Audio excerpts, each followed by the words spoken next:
علیکم، آپ دیکھ رہے ہیں کے نیوز ایچ ڈی۔ میں ہوں حارث علی شاہ گیلانی۔ چلتے ہیں آج کی اہم خبروں کی طرف۔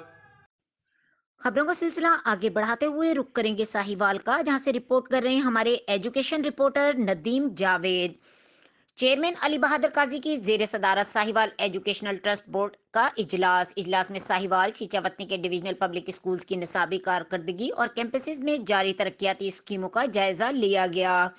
Deputy commissioner Wajid Ali Shah, additional commissioner coordination Shafiq Ahmed Dogar, principal brigadier retired Syed Anwar ul-Hasan Kirmani کی شرکت، director development and finance Ahmed Khawar Shahzad, project director Habib Jilani Wains بھی موجود تھے۔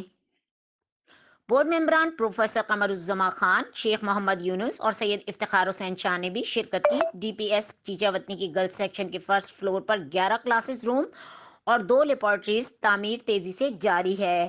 منصوبے پر 1 کروڑ سے زائد لاگت آ رہی ہے اور اسے اگلے تعلیمی سال سے پہلے مکمل کر لیا جائے گا۔ اپ گریڈیشن 400 مزید طالبات کو داخلہ دیا جائے گا۔ کمشنر علی بہادر قاضی چیچا وطنی کیمپس کے لیے 48 کنال اراضی مختص ہونے پر اظہار مسرت۔ نئے کیمپس کی تعمیر کے لیے جامع پلان تیار کیا جائے۔ D P S Sahiwal Cambridge school system O level شروع کرنے کے اقدامات کا جائزہ لیا جائے۔ کمشنر کا کام جاری ترقیاتی کام کے معیار پر اطمینان کا اظہار کیا۔ بوائز سیکشن کی تعمیر مکمل ہونے کے ساتھ ہی گرلز سیکشن کی تعمیر شروع کر دی جائے۔ اجلاس میں آر پی او ساہیوال کی طرف سے پولیس ملازمین کے لیے فیسوں میں رعایت کی درخواست پر بھی غور۔ کمشنر علی بہادر قاضی کی ہدایت پر ایک کمیٹی قائم، کمیٹی فیس میں رعایت دینے سے ہونے والے معاشی اثرات پر رپورٹ پیش کرے گی۔ مزید خبروں اور اپڈیٹس کے لیے ہمارے ساتھ رہیے گا، تب تک کے لیے اپنا خیال رکھیے گا۔ اللہ حافظ۔